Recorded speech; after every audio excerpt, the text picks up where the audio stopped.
Облыс орталығында ерекше форматта басқосу болды. Мемлекеттік қызметшілер, құқық қорғау, қадағалау органдары, азаматтық институт өкілдері, жергілікті атқарушы билік өкілдері бір дөңгелек үстел басында өзекті деген мәселелер бойынша ашық пікір алмасты.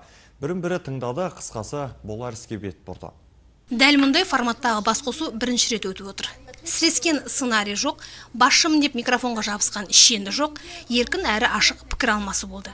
Әуелі мемлекеттік қызмет істері және сыбайлас жемқорлыққа қарсы іс-қимыл департаментінің жанынан құрылған арнайы мониторингтік топтың жұмысы назарға ұсынылды.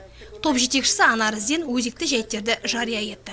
Және сол топтың одан әрі де белсенді әрі нәтижелі жұмыс жасау үшін өзгерістер болатынын тілге тиек етті. Бүгінгі коллегия шын мәнінде өте ашық алаң болды деп ойлаймын. Негізі мен ойлаймын осындай форматта, осындай диалогта өткен жиналыстар, мәжілістер өте енді болашақта өзінің нақты нәтижелерін береді деп ойлаймын. Құжат құшақтап қағазға телміреу емес, басты мақсат тиімді жұмыс жасау үшін жаңада тың бастамалар бар деді аталмыш департамент басшылығы өз тарапынан.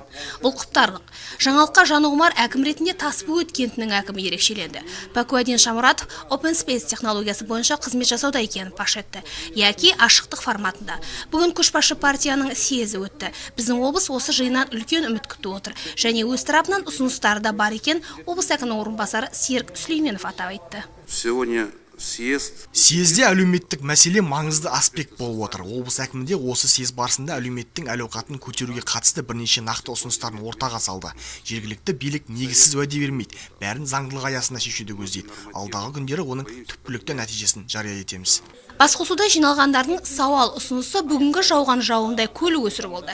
Ол түсінікті де, әсіресе цифрландыру бағытында сұрақ басым болды. Уақыт талабы сол үдеден шығуымыз керек. Өзіміздің осы алқа отырысында қоғамдық пікірді, қоғамдық сананы жаңғыртуға бағытталған көптеген ұсыныстарды ести алдық.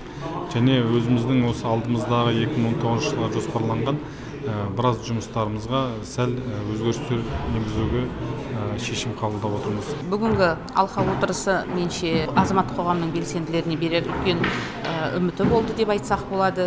Себебі бұл жаңа форматта ең алғашқы бір ашық дөңгелек үстел болды. Үстел басында ашық түрде барлық пікірлер айтылды, барлық сындар айтылды. Дегенмен де осы құзырлы органнан келген осы өздерінің жұмыстарына қандай да бір айтылған сөздердің барлықтарын сын қатарында емес, ол бір жанашырлық лебіз ретінде қабылдағаны дұрыс деп есептейміз. Жақсы диалог болды, бірақ енді белсенділік танытқанда сол арнайы мониторинг топ мүшелері болды көбіне. Сондықтан бұлаған үкіметтік емес ұйымдардың мүшелері, журналистер осындай жиындарға көптеп қатысып, өзінің ойын білдірсе бізге де жақсы болар еді. Қоғам ашықтықты жақтайды, жалпы ақпарат қолжетімді, көрсетілетін қызметтер сапалы болса, реформалардан нәтиже шықса, билік пен халық арасына алтын көпір түсті деген сөз. Сол ортақ мүдде елге болсын деген ниеттен туындап отыр. Айнұр Тұңшыбаева, Бөгенбай Абасилов, Төрехан Қожахметов, Қызылорда телеарнасы.